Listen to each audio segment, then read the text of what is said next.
Hello दोस्तों। तो इससे पहले वाली वीडियो 1 में परसेंटेज की हमने बात की थी कंसेप्ट पे।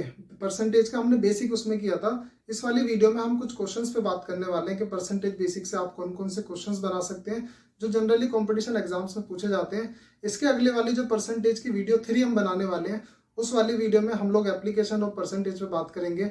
इस वीडियो को लास्ट तक देखते रहिएगा। बहुत इजी कंसेप्ट है, पिछली वाली वीडियो पे बेस करते हैं। अगर आपने वो वीडियो नहीं देखी है तो डिस्क्रिप्शन बॉक्स में जाके उसके लिंक को फॉलो करके आप वो वीडियो देख लीजिए। ठीक है, यहाँ से हम लोग आगे बढ़ते हैं। तो let's start with the video. Best of luck. तो चलिए दोस्तों, इसको शुरू करते हैं हम लोग। तो इस वीडियो में मैंने परसेंटेज बेसिक के जो है कुछ अलग अलग टाइप के क्वेश्चन डालने हैं और कोशिश की है कि उसमें मतलब हर एक तरह का क्वेश्चन जो है इसमें आ जाए। बाकी एप्लीकेशन और परसेंटेज की अगर बात है वो आगे की आने वाली फर्दर वीडियोस में हम करेंगे। अभी के लिए जो जनरल बेसिक कंसेप्ट जो मैंने पिछली वीडियो में बताया था आपको, 3 टाइप्स की प्रॉब्लम, उनके बेसिस पे किस किस क्वेश्चंस को आप सॉल्व कर सकते हैं वो हम इस वीडियो में करने वाले हैं। तो जैसे क्वेश्चन नंबर फर्स्ट बोला हुआ है कि half of 1% return as decimal is. Half of 1%, सबसे पहले आप 1% को लिखेंगे तो 1/100। 1% को लिखते हैं हम 1/100 और उसको आप 2 से डिवाइड कर देंगे क्योंकि इसने बोला हाफ ऑफ 1%। तो ये 1/100/2 हो गया। अब होता क्या है ना कि ये जो नीचे 2 है ना, इसको ऊपर ले जाके ना आप इन्वर्स कर देते हैं, मतलब उल्टा कर देते हैं। जैसे ये 1/100 था तो ये जो नीचे 2 है ना, ये ऊपर जाके 1/2 हो जाएगा। इसको आप लोग लिख सकते हैं 1/200। और जब आप 1/200 को सॉल्व करेंगे तो होगा क्या कि यहाँ डेसिमल लगा के आपको एक जीरो लगाना पड़ेगा। ये अभी भी डिवाइड नहीं हो रहा तो जीरो लगाओगे आप। फिर से एक जीरो लगाना पड़ेगा, अभी भी डिवाइड नहीं हो रहा तो आप जीरो लगाओगे और फिर से जीरो लगा के वो 5 पे चला जाएगा। तो आप बोल सकते हैं कि ये आप लोगों का रिमाइंडर यहाँ पर जीरो बचेगा। तो होगा क्या कि half of 1% return as decimal is, तो आप बोल सकते हो 0.005। This is your answer for question number first. Next question number second में बोला है a number increase by 30% gives 390, the number is. देखिए, जब भी नंबर की बात करेगा ना, तो जैसे नंबर क्या होता है, होल नंबर है, कोई भी होल होता है। तो आप क्या बोलते हो कि होल को ना मैं 100% ले लेता हूँ। मैं बोलता हूँ वो नंबर अगर 100% था, उसके बाद हुआ क्या, आपने इसमें 30% बढ़ा दिया। 30% से इंक्रीज हो रहा है तो ये कितने के बराबर हो जाएगा, 130% के बराबर। ऑन दी अदर हैंड अगर आप नंबर को x ले लेते हैं तो ये आपका इंक्रीज कितने से होगा, 30% of x, and which is equal to 130% of x। अब ये बोला है कि 30% इंक्रीज होके 390 हो जाता है।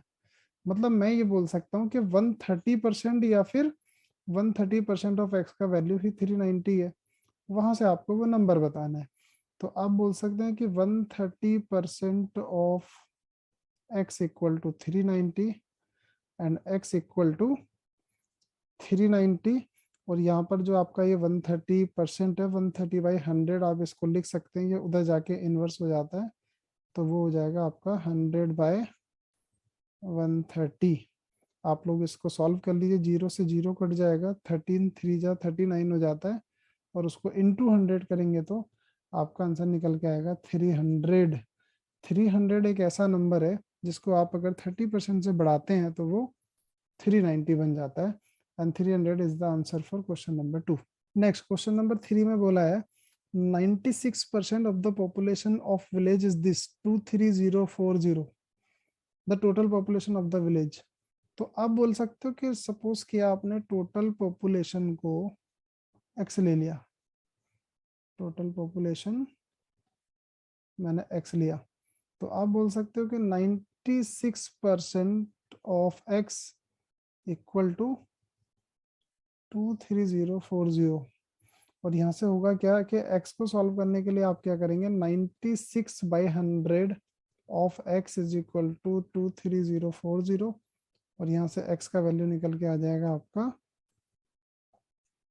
डिवाइडेड बाय, ये 96/100 है, ऊपर उधर जाके इन्वर्स हो जाता है तो ये 100/96 बनेगा।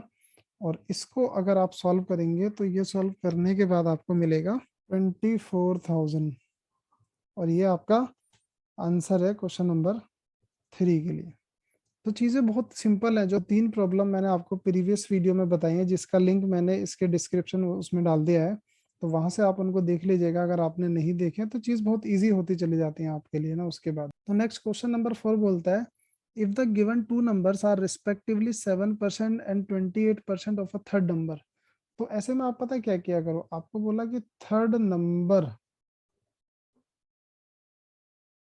ये वाला एक फर्स्ट नंबर है और एक आपका सेकंड नंबर है और एक थर्ड नंबर है। बोला कि 7% एंड 28%। देखिए जब भी परसेंट की बात करें ना, तो 100 लेना सबसे बेस्ट वैल्यू रहता है, क्योंकि 100 के ऊपर परसेंटेज कैलकुलेट करना इज वेरी इजी। बोला first and second number 7% and 20% of third number. तो होगा क्या कि फर्स्ट वाला नंबर आपका 7 हो जाएगा, सेकंड वाला नंबर आपका 28 हो जाएगा, अगर थर्ड वाला आपने 100 लिया है तो। नेक्स्ट बोलता है, then what percentage is the first of the second. First number second वाले का कितना परसेंट है, तो आप बोलोगे 7 इज व्हाट पार्ट ऑफ 28। तो ये तो फ्रैक्शन में आ गया, और इसको परसेंटेज में करने के लिए हम इंटू 100 कर देते हैं। तो ये हो जाएगा 1/4, और 1/4 इंटू 100 इसको सॉल्व करोगे तो ये आपका बन जाएगा 25%, and this is the answer for question number 4। Next question number 5 में बोलता है, ए 140 HP automobile engine delivers only 96 HP to the driving wheels of the car. What is the efficiency of the transmission and the drive mechanism? देखिए question को पढ़ के जरूर आपको confusion create हो रहा होगा। इन जनरल मैं आपको एक सीधी सी चीज समझाता हूँ। आप एक कार परचेस करने जाते हैं, वहां पर वो आपको बोलता है जी हमारी गाड़ी जो है वो 20 किलोमीटर पर लीटर का माइलेज देगी, लेकिन एक्चुअल में जब आपने गाड़ी को चलाया तो उसने दिया सिर्फ 10 किलोमीटर पर लीटर का। आप बोलो कि यार एफिशिएंसी तो सही नहीं है, कितना एफिशिएंसी आ रहा है, तो एफिशिएंसी आ रहा है 10/20 इंटू 100।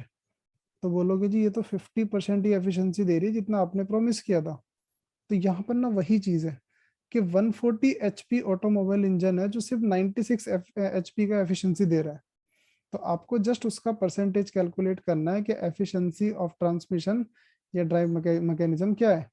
तो आप वहाँ बोलोगे 96 आउट ऑफ 140 इंटू 100 परसेंटेज में कन्वर्ट करने के लिए। आप इसको सॉल्व कर लीजिए। ये आपका जो है 4 से डिवाइड हो जाएगा, 4 3 जा 12, 4 5 जा 20, और ये वाला हो जाएगा 25। फिर 5 से डिवाइड कीजिए 7, ये वाला 5। तो 96 इंटू 5/7 हो जाएगा, विच इज इक्वल टू 480/7। 7 से इसको डिवाइड कीजिए, 7 6 जा 42, 6 रिमाइंडर, 7 8 जा 56, और आपका 4 रिमाइंडर होगा, 7 एज इट इज आ जाएगा। तो आप इसको बोल सकते हैं 68 4/7%, या फिर आप इसको 68 पॉइंट आगे आप इसको जब फर्दर सॉल्व करेंगे तो 68.57 समथिंग समथिंग इस तरह से ये कुछ आएगा परसेंटेज में। तो ये आपका आंसर हो जाएगा। तो नेक्स्ट क्वेश्चन नंबर 6 में बोलता है, in a plot of 6500 square metre only 4500 square metre is allowed for construction. What percentage of the plot is to be left without construction. देखो 6500 माइनस 4500 इतना अलाउ किया गया है, मतलब 2000 स्क्वायर मीटर वाला जो एरिया है उसको अलाउ नहीं किया गया है। इसका मतलब what percentage of plot is to be left without construction. तो आपको परसेंटेज ना 4500 की नहीं निकालनी, आपको 2000 की परसेंटेज निकालनी। ओवर होल क्या है यहाँ पर 6500 का आपका प्लॉट है। तो आप बोल सकते हो कि 2000 is what part of 6500 into 100 आप इसको करेंगे तो परसेंटेज में कन्वर्ट हो जाएगा। तो यहाँ से आप इसको सॉल्व कीजिए, 0 से 0 कट जाएगा, ये 2000/65 हो जाएगा, एंड 2000/65 आपका होता है 30.76 समथिंग समथिंग परसेंट में आपका आ जाएगा। मतलब आप इसको 30.76% निकल सकते हो। This is your answer for question number 6। Next question number 7 में बोलता है, an agent gets a commission of 2% on the sales of the cloth. मतलब किसी एजेंट को जो है ना 2% कमीशन मिलता है जितनी भी वो किसी पर्टिकुलर डे पे सेल करता है। बोलता है if on a certain day he gets 24 as commission on the cloth. तो यहाँ पर बताना है आपको the cloth sold through him on that day worth. मतलब ये हुआ कि 2% का कमीशन मिल रहा है, 24 रुपीज कमीशन मिल रहा है, तो कितने रुपए का उसने जो है कपड़ा उस दिन बेचा होगा। तो मैं बोल सकता हूँ यहाँ पर, जैसे मैं बोलूँ कि सपोज करो टोटल सेल उस दिन जो उसने किया वो एक्स था, तो आप बोल सकते हो कि 2% ऑफ एक्स जो है वो कमीशन होगा, वो उसका कमीशन होगा, जो क्वेश्चन में गिवन है 24 रुपीज का है, 24 रुपीज का कमीशन है।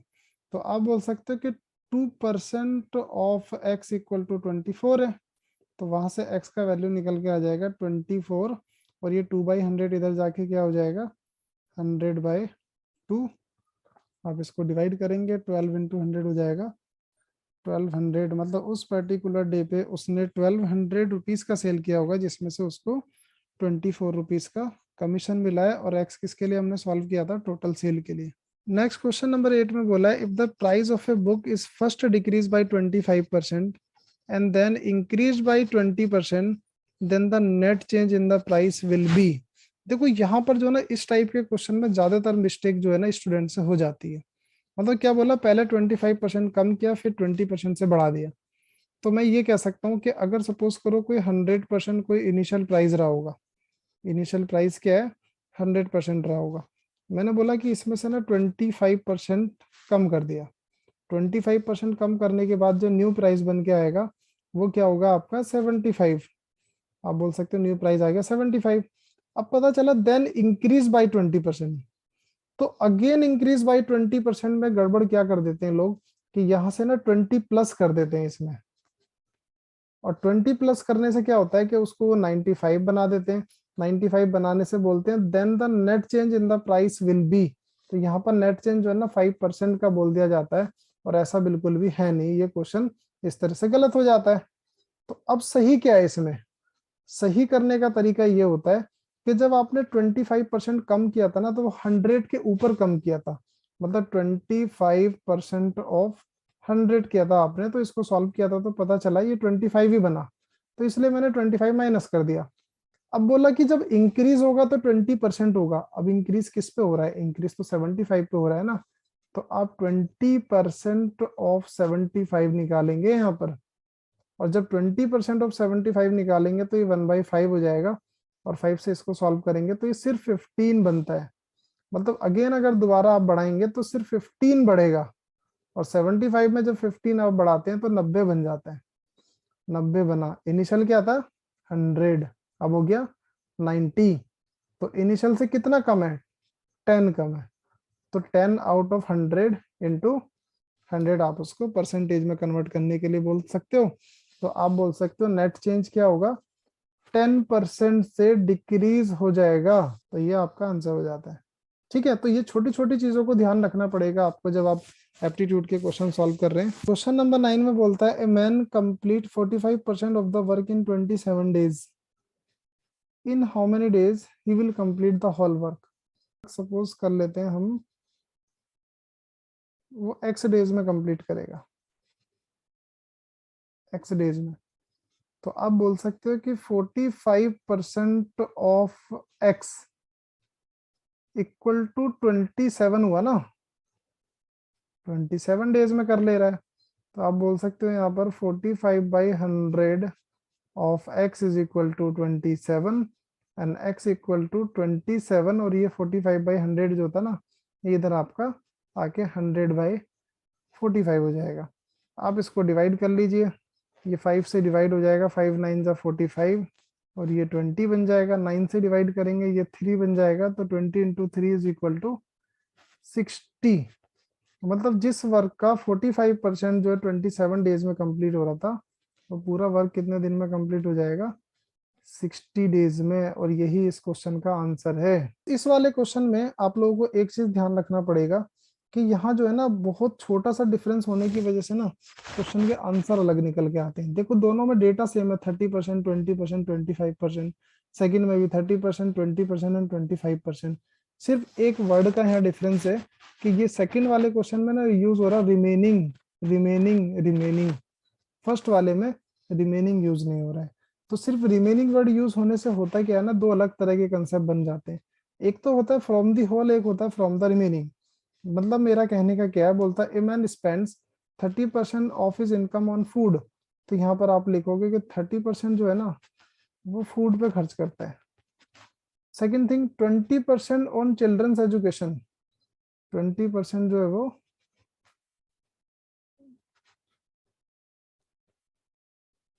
चिल्ड्रंस एजुकेशन पे खर्च करता है। उसके बाद बोलता है 25% on house rent, 25% on house rent. देखो अब यहाँ पर एक चीज आपको ध्यान रखनी पड़ेगी, इसने किसी तरह का रेस्ट या किसी तरह का रिमेनिंग या किसी तरह के रिमाइंडर की बात नहीं की है। तो कहने का मतलब क्या है कि टोटल इनकम जो भी होगा परसेंटेज में आपको गिवन है, तो आप टोटल परसेंटेज या होल जो होगा वो 100% यहाँ पर मानेंगे। 100 में से बोलेंगे तो 30% जो है फूड पे गया, 20% चिल्ड्रंस एजुकेशन पे गया, 25% HR पे गया, मतलब हाउस रेंट पे गया। 30 + 20 + 25 अगर आप करेंगे, 30 + 20 + 25% अगर आप करेंगे तो टोटल एक्सपेंडिचर कितना बना, 75% का। और पूरे होल 100% में से अगर आप 75% माइनस कर देते हैं तो आपका जो रिमेनिंग बचेगा वो कितना बचेगा, 25%। तो ये तो पहला वाला केस हुआ। यही चीज देखते हैं हम सेकंड वाले केस में क्या होने वाला है। देखो सेकंड वाले केस में बोला a man spend 30% of his income on food. तो कहने का मतलब क्या होता है कि 30% उसने जो है फूड पे खर्च किया। आगे बोलता है 20% of the remaining on children's education. अब ये ध्यान रखना, आप सबसे पहले आप लिखोगे यहाँ पर रिमेनिंग कितना बचता है। अगर होल आपका 100% है, 100 में से 30% अगर जाएगा तो रिमेनिंग बचेगा 70%। अब 70% बचा, तो आगे उसने क्या बोला कि 20% of the remaining on children's education. मतलब आप 20% ऑफ 70 कैलकुलेट करेंगे, नॉट 20% ऑफ 100। आप होल पे कैलकुलेट नहीं करेंगे, आप फ्रॉम द रिमेनिंग कैलकुलेट करेंगे। मतलब 20% ऑफ 70 आपको कैलकुलेट करना है, और 20% ऑफ 70 होता है 14। मतलब आप बोलेंगे 14% ऑन चिल्ड्रंस एजुकेशन। अब 70 था, 14 स्पेंड हो गया, तो यहाँ आर फिर से लिखोगे आप रिमेनिंग, 70 में से 14 जाएगा, बचेगा 56। नेक्स्ट नेक्स्ट बोलता है 25% of the remaining on house rent. 25% of the remaining, remaining क्या है, ये जो 56% बचा हुआ है। तो यहाँ पर आप इसको फिर से कैलकुलेट करोगे, 25% ऑफ द रिमेनिंग क्या है यहाँ पर 56, ये 1/4 हो जाता है, और 1/4 को यहाँ पर सॉल्व करोगे तो ये भी 14% ही आ जाएगा आपका। तो फिर से आप बोल सकते हो कि 14% जो है वो हाउस रेंट पे जाता है। तो कहने का मतलब ये हुआ लास्ट में बचा कितना, 56 था, 56 में से 14 गया, 56 में से 14 अगर माइनस करेंगे तो बचेगा 42। तो मतलब यहाँ क्या होता है कि आपका एट लास्ट 42% बचेगा। ये आर का वैल्यू होगा, रिमेनिंग ही तो निकालना है, रिमेनिंग रिमेनिंग रिमेनिंग, जो भी स्पेंड होता जा रहा है उसको माइनस करते जा रहे हैं। तो रिमेनिंग एट लास्ट कितना बचा, 42%। आप यहाँ से भी वेरीफाई कर लीजिए, 30 + 14 + 14, 30 + 14 + 14, इन तीनों को अगर आप ऐड करेंगे तो ये आपका बनेगा 28 + 30, ये 58 बचेगा। और अगर आपका 58 आप लोगों का एक्सपेंडिचर है, तो 100 में से अगर आप 58 माइनस करते हैं तो अल्टीमेटली आपके पास जो रिमेनिंग बचेगा वो 42% बचेगा। तो देखिए खाली एक वर्ड ऐड होने की वजह से, मतलब एक रिमेनिंग वर्ड ऐड होने की वजह से यहाँ पर दो अलग आंसर निकल के आते हैं। इस तरह के क्वेश्चन अक्सर कंपटीशन एग्जाम्स में पूछे जाते हैं बहुत सारे, ठीक है। और इसमें अक्सर लोग गलती कर देते हैं। तो पहले क्वेश्चन की स्टेटमेंट को अच्छे से पढ़ना कि वहां पर रेस्ट वर्ड यूज होगा या रिमेनिंग वर्ड यूज होगा या रिमाइंडर वर्ड यूज होगा। तो आपको सेकंड वाली अप्रोच से करना है कि जितना भी स्पेंड होता जा रहा है उसका रिमेनिंग निकालते जाइए, और बाकी जो फर्स्ट वाले केस में तो सीधे सीधे ऐड करके टोटल में से माइनस कर देना होता है।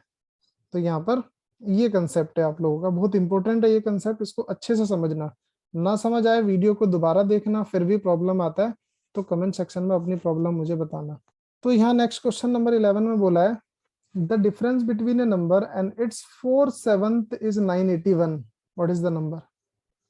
तो आप क्या करते हो कि जैसे मैंने बोला नंबर 4/7 बोल रहा है, डिफरेंस बिटवीन नंबर, तो मैं क्या करता हूँ नंबर को x ले लेता हूँ, या नंबर को क्या कहते हैं, जब यहाँ पर ये 4/7 बोल रहा है तो मैं नंबर को 1 भी ले सकता हूँ। x क्या होता है, x क्या होता है आप लोगों का, नंबर के सेंस में तो आप इसको 1 बोल सकते हो। तो कहने का मतलब क्या हुआ the difference between number and 4/7, एक नंबर और उसी का 4/7 का जो डिफरेंस है वो 981 है। तो कहने का मतलब क्या हुआ, x minus 4/7 x is equal to 981। अब यहाँ पर आप एलसीएम लेके इसको सॉल्व कर लीजिए। तो ये आप लोगों का सॉल्व करने के बाद आ जाएगा 3/7 of x is equal to 981, और x का वैल्यू आपका निकल कर आएगा 981 डिवाइडेड बाई 3 इंटू 7। 3 से आप इसको डिवाइड करेंगे तो 3 3 जा 9, 3 2 जा 6, और 3 7 जा 21, और 327 बन गया ये। और 327 को अगर आप 7 से मल्टीप्लाई करेंगे तो आपका आंसर आएगा 2289। तो ये आपका आ जाएगा 8,40,000। तो ये तो निकल के आ गया होल, पूरा होल वर्थ कितना, लेकिन इसने क्या बोला 4/15। तो आप क्या करेंगे, 4/15 ऑफ 8,40,000, 8,40,000, इसको 15 से आप डिवाइड कर लीजिए। 15 5 जा 75, यहाँ रिमाइंडर 9 बचेगा। 15 6 जा 90, यहाँ तक कट गया, आगे आप 3 0 एज इट इज लगा दीजिए। तो यहाँ पर बनाइए 56,000, और 56,000 इंटू 4 कितना हो जाएगा, 2,24,000। ये आपका वैल्यू निकल कर आएगा 4/15 ऑफ दी होल वैल्यू। आज की वीडियो में हमने जो किया, तो उसमें क्या है कि आपने जो basically 3 types of problem in percentage पढ़ा था, अगर आप उसको अच्छे से अपने उस कंसेप्ट को क्लियर रखते हैं तो इन सब क्वेश्चंस में प्रॉब्लम आने वाली नहीं है। आगे अगर एप्लीकेशन पार्ट की बात है तो हम उसको कराएंगे आने वाली फर्दर वीडियोस में, ठीक है। तो आज का अगर ये वीडियो आपको मेरा पसंद आया है तो इस वीडियो को लाइक एंड शेयर जरूर कीजिए अपने फ्रेंड्स में, ठीक है। और मेरे चैनल को प्लीज सब्सक्राइब कर दीजिए, क्योंकि आपका सब्सक्राइब और लाइक जो है हमें और वीडियोस बनाने के लिए मोटिवेट करता है। मेरे रेगुलर अपडेट्स के लिए बेल आइकन जरूर प्रेस कीजिए। किसी भी टाइप का प्रॉब्लम आता है, I am always there to help you in any manner I can, ठीक है। तो आज के लिए bye bye, thank you so much for watching this video.